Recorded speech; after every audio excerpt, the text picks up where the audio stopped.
สบายดี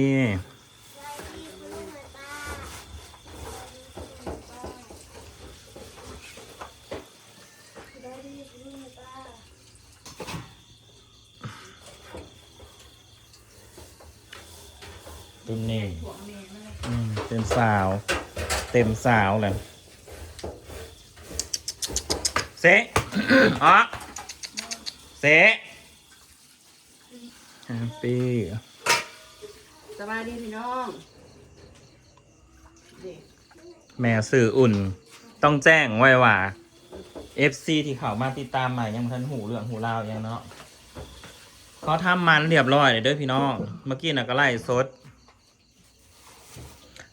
เปิดรับบริจาคขอความช่วยเหลือให้แก่ครอบครัวลูกแปดเพื่ออย่าง วันนี้คุณยายใจดียังวะเปิดรับบริจาคอันช่วยเหลือค่ากับเขาเมื่อกี้นะก็ได้บรายดอกพี่น้อง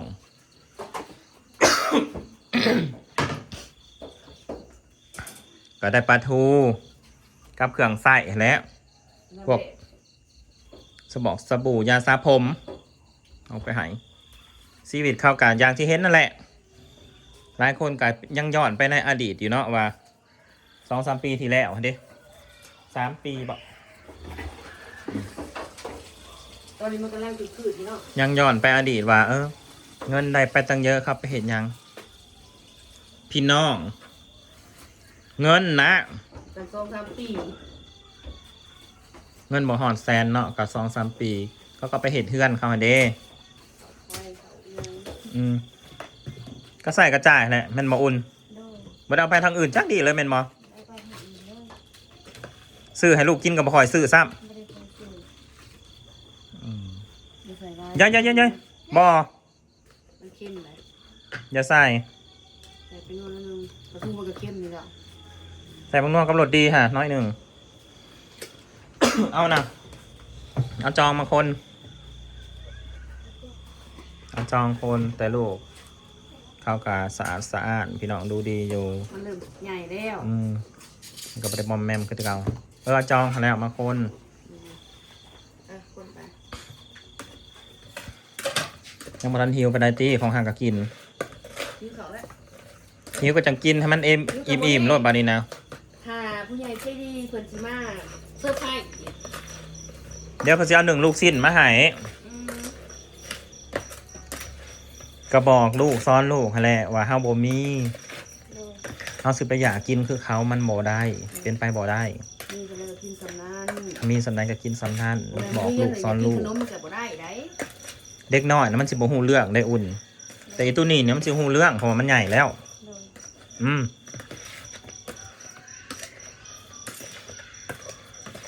ซุ่มพอลุงแม่ป้าในแห่งขากตะกี้นะบ่เคยได้กินดอกขนมนะ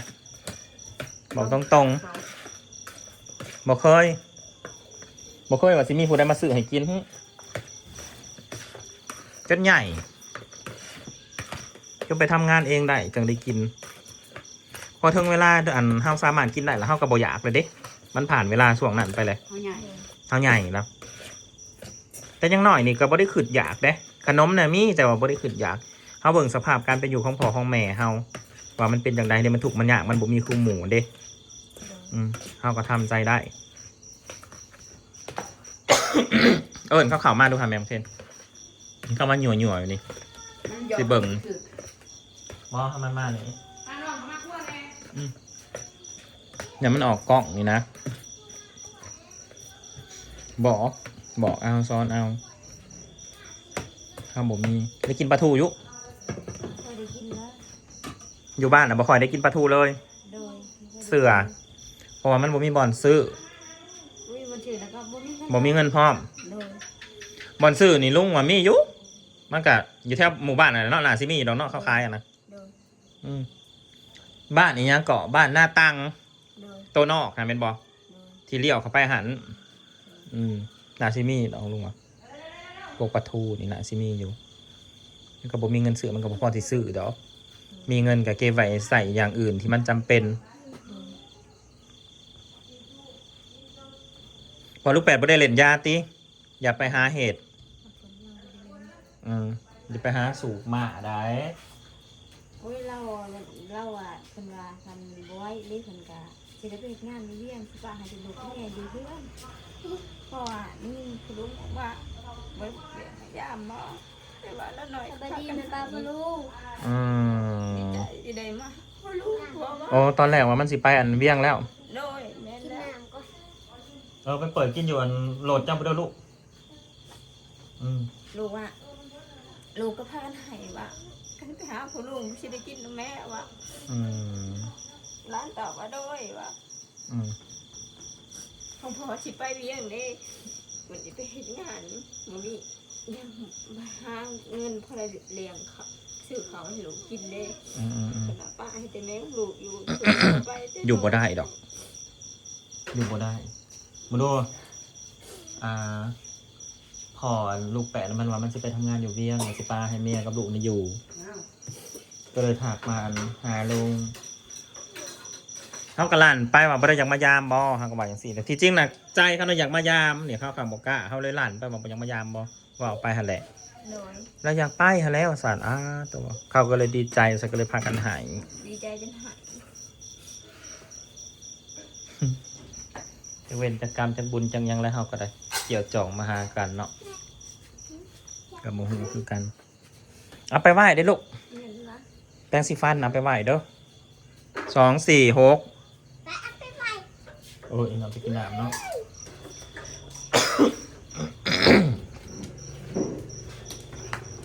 โอ้หายังไปบ่ได้ดอกบ่มีเพิ่นเบิ่งไอ้นี่มันหลายคนโพดเราเชื่อว่าอีกปีหนึ่งเนี่ยมันก็สิใหญ่ขึ้นกว่านี้ก็สิไข่แน่เล็กหน่อยช่วงนั้นก็สิใหญ่เนี่ย โดย มันก็สิอยู่ได้ แม่ขอเอาตานี่ให้เสียปะ ป้าในขนมในไปที่นี่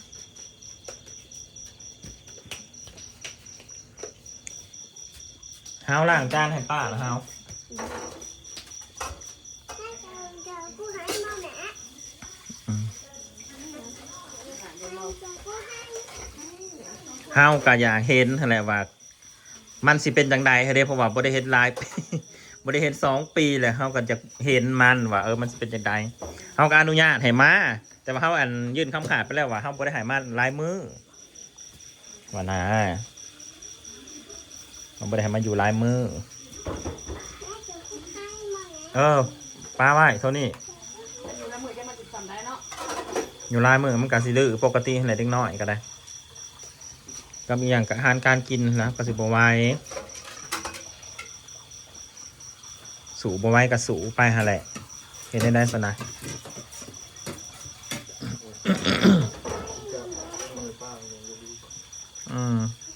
อันนั้นน่ะเสือห้าวหายพอลูกแปดนะยังใส่ได้อยู่เนาะ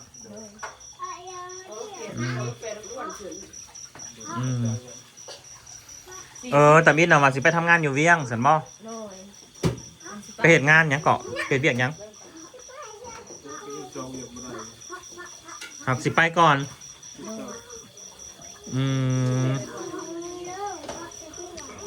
ไปก็คือว่าอะไรมันกันยากคือเก่า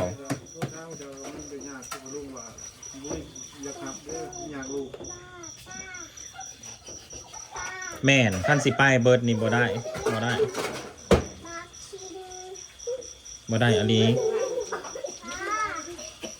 เพราะว่ามันหลายเกินฮะเด้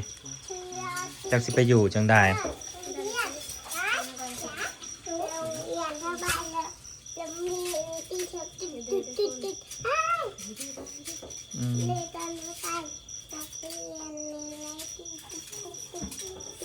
ไปโทนี่พาน้องออกไปก่อนถ้านั่งนี่จะตูบไม่รู้ไป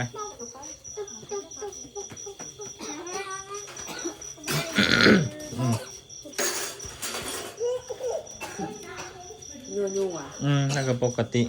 มันเป็นไม่สุกหรือว่าประตูนะ ยังน่าก็ปีนลงไปปิ้งกาวาอิ่มเด้อตัวนี้ก็ใส่ตู้เย็นไว้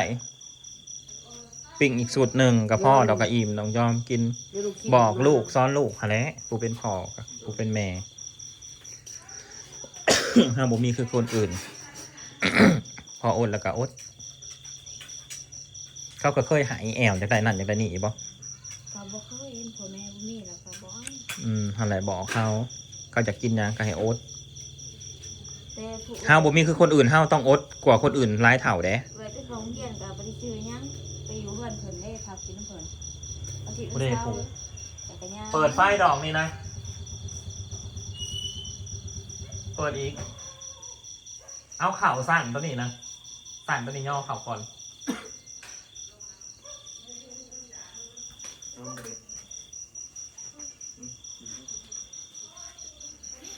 จักหน่อย บอกเขาซ้อนเขาแล้วเขาก็สิหูเองดอกนิดหน่อย พยายามอย่า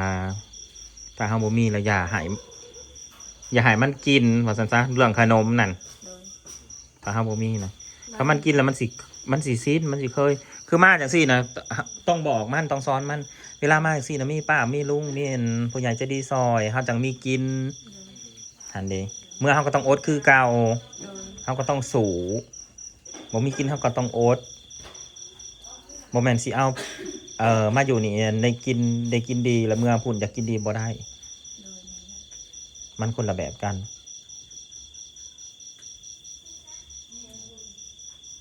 ยาก็บ่ได้กินแล้วก็ แม่นมันก็ต้องอยู่แล้ว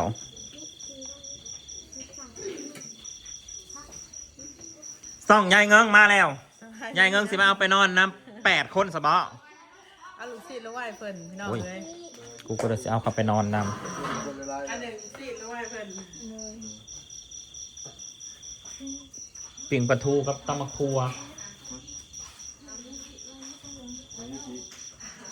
งานเรามายุกิเพราะว่าบ่จือว่าทางเราว่า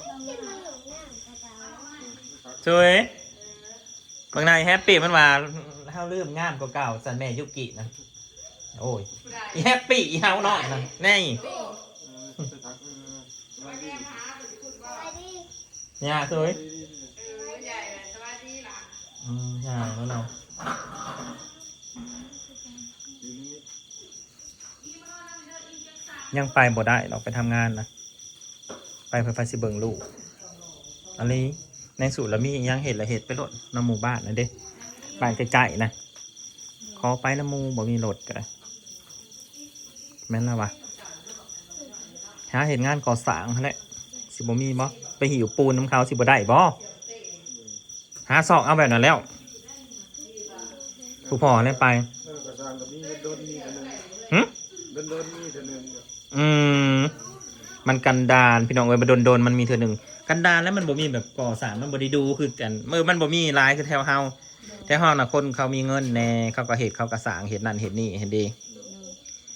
ทางนั้นกันเนาะก็คือว่าหั่นแหละเฮือนซานกันก็อย่างที่เห็นนั่นแหละบ่ได้ค่อยมีเขาบ่ได้ค่อยเฮ็ดเฮือนปูนนะจ๊ะทางนั้นนะมีแต่เฮือนไม้ ทางนี้นะยังว่าขั้นเห็ดปูนกันเนาะไปหิวปูนไปอิหยังผสมปูนสอนเขาเจ้าพอได้อยู่พอแบ่งประทังชีวิตไปคันมีการมีงานแล้วมันก็ไม่ได้ลำบากกับพี่น้องนอนมันบ่มีงานหั้นแล้ว มันจังลำบากนั่นถ้าเป็นมีงานนี่ถ้าเป็นมีงานก่อสร้างเนาะทั้งพ่อทั้งแม่ไปเห็นได้เบิดนี่ โดย อีกนิดหน่อยมันก็บ่ได้กินนมเลยเป็นบ่ มองขึ้นออกแล้ว ค่ะมันก็สบายอยู่มันก็พอได้อยู่ขั้นบ่อลูกใหญ่ก็ให้ตัวนี้อยู่แล้วก็พ่อกับแม่ไปเป็นได้อยุมันไปทำงาน เป็นห่วงกับอดเอาแล้วยังไปไกลบ่ได้ดอกพี่น้องเอ้ยลูกเขายังน้อยเนาะมันไปไกลบ่ได้ลูกยังน้อยอ่ะซ้ำนี่แหละพอกันใหม่คลิปหนาอยู่ปลายมีแต่ข่าวให้กินกับข่าวนะก็จะยากแน่เด้อมื่นพระวันศิลป์ครับบอแมนวันศิลป์กับสิพาลงทง